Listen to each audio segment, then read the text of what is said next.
I left the organization when I was 18 years old.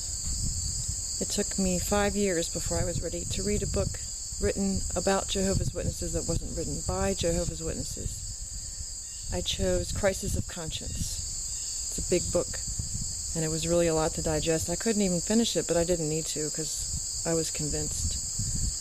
I put the book down and I thought, so I'm not doomed. Is this what I'm hearing? There may not be a devil behind me sneering because I'm not following the truth.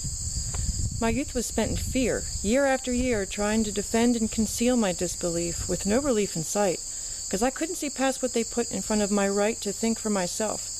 To glimpse looks at a completely foreign but healthier life, one without a knife to my back. They lacked the courage to open their eyes because they were told everything out here is lies, a facade, a mirage of spirituality. But my reality is quite different. I've got my own book of revelations, not things that were just taught to me, but my own realizations of what life means. It seems there's so much more it has to offer, and I'm not deterred by the occasional scoffer. The lessons I'm learning keep my mind turning like never before. I'm no longer my own bore. I get excited when I make mistakes, not because I made them, but because I noticed the stakes and wised up. On the contrary of being weak when I left, I grew stronger when I wept for all the years I wasted being the only ones we both tasted, and now I'm on the outside. It's not pride keeping me from returning, but the new knowledge I'm yearning for, churning forth advancements for the prevention of further blindness. The kindness of them while I was still there matches the coldness they all now share.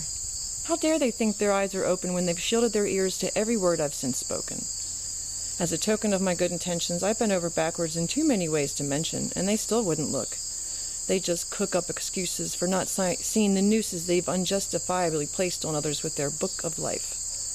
The strife of the brothers in charge is really quite large for a group supposedly inspired by God, taking in their hands the discipline rod, assuming the role of jury and judge, wiping out clean anyone with the smudge for fear it would cause a disturbance in the flock of righteous sheep. I just see it differently anymore.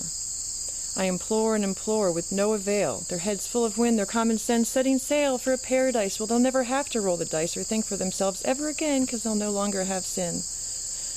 Well, I heard true religion is the life you lead, not your professing creed, but the words of Gandhi mean less than dirt, no matter how much denying them can hurt so many unfertilized minds. Behind their society is fallible as anyone's capable of being, and screening out any outside influence keeps the followers from finding incongruence. Hence, I fear it will never end until they send someone to office with a death wish, and he feeds his millions of fish the poison they think is eternity found, when they're really just 6 underground.